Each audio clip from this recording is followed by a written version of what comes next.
Hey guys, it's Wednesday. So I have to say this is one of the funnest research I've had to do for a video. Not that I've ever really had to do research for a video, but just going through all of my old stuff was really funny. I was an adorable child. I like this one because it's called I'm Still Looking, and I think that's a really good title for it. I was walking home from school one day when I saw something caught on my foot. It was a treasure map. It took 1 hour to get there, but when I got there, I fell asleep. In the morning, I was at the beach. I could see the sun rising. I started to dig. I found a treasure chest. I opened it, and guess what I found? Another map. I'm getting annoyed. So I called all friends. They came and got the map. I guess you can guess what happened to them. They're still looking for the treasure. Still waiting to hear back on the treasure front. This one is a really good one too. This one's called My Not So Good Collection. I collect butterflies, stamps, and marbles. One day Megan, who is my sister, mixed them up. It was hard to clean up, but sometimes you have to clean up. I left the room. I came back. Megan had messed it up again. Then the doorbell rang. It was the collection man. He looked at the collection. He threw it out. The next day Mom said, "Where's your collection?" I said nothing. And that's just how it ends. It's just me just silently being angry. These ones, I'm sort of getting long on time, so I'm not going to read it to you. But this one's about a snowman's head and body and how he needs you to reunite his body and his head. And basically the body rolls over me and it's a little unfortunate. I was okay, I think.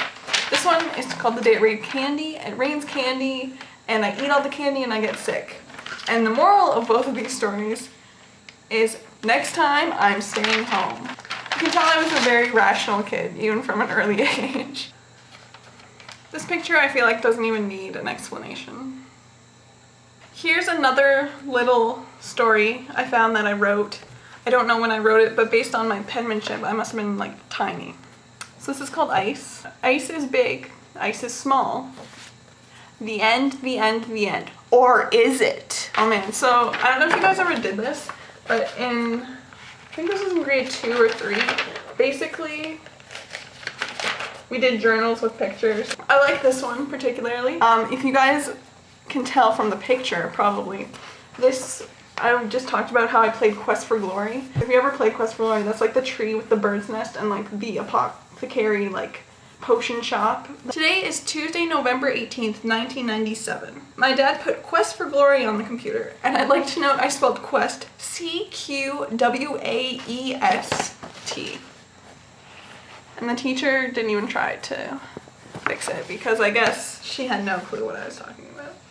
Okay, so in going through my things, I noticed a certain trend. I seem to have had a certain obsession with dragons. I wrote this story in, I think, grade 6 or 7. The main character has a dragon, that's established, and that's cool. And then just to get my obsession with dragons in, at the very last paragraph, I basically introduced 3 new characters who had not appeared in the story before, no explanation of them. This one is one of my favorites. Okay, so our school had a journal and would publish little stories and stuff from it. Before I read this, I'd like you to keep in mind the theme of the journal that I'm going to read to you right now. While this is a compilation of a variety of writings, emphasis was placed on the events of Holy Week.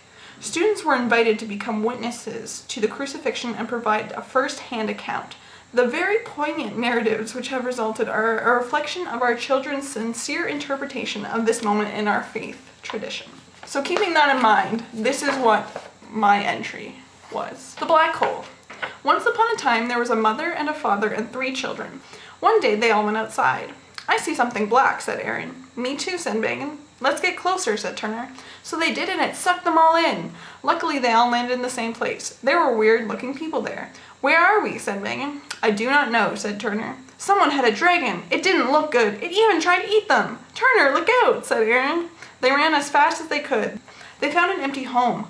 But was it empty? "What is that noise?" said Megan. "Megan, I found out what you're so afraid of," Turner and Erin said. "It is a dragon," said Erin. "A baby dragon," said Turner. Megan was in such relief. "We have to get rid of it," said Erin. "Why?" said Megan. "Because it will try to eat us," said Turner. "Like that one in the street," said Erin. So they got rid of it. Once they did, they heard the news. "Lost dragon, a baby one," said the news. "Good thing they speak our language," said Turner. I like that I addressed that. "Maybe if we get that dragon, we will get out of here." Megan and Erin searched together. Turner searched by himself. Not for long they met at the house, but no one found him. Then they heard that noise again. They all looked around. "I found him," said Megan. Then they ran outside. They saw the weird people right away. They put the dragon down. A black hole opened. They got close. It sucked them in. They were back home. I think this is getting really long, so I'm gonna end it here. So anyways, it was really fun going through this stuff. I hope you enjoyed my stories and my pictures, and until next week.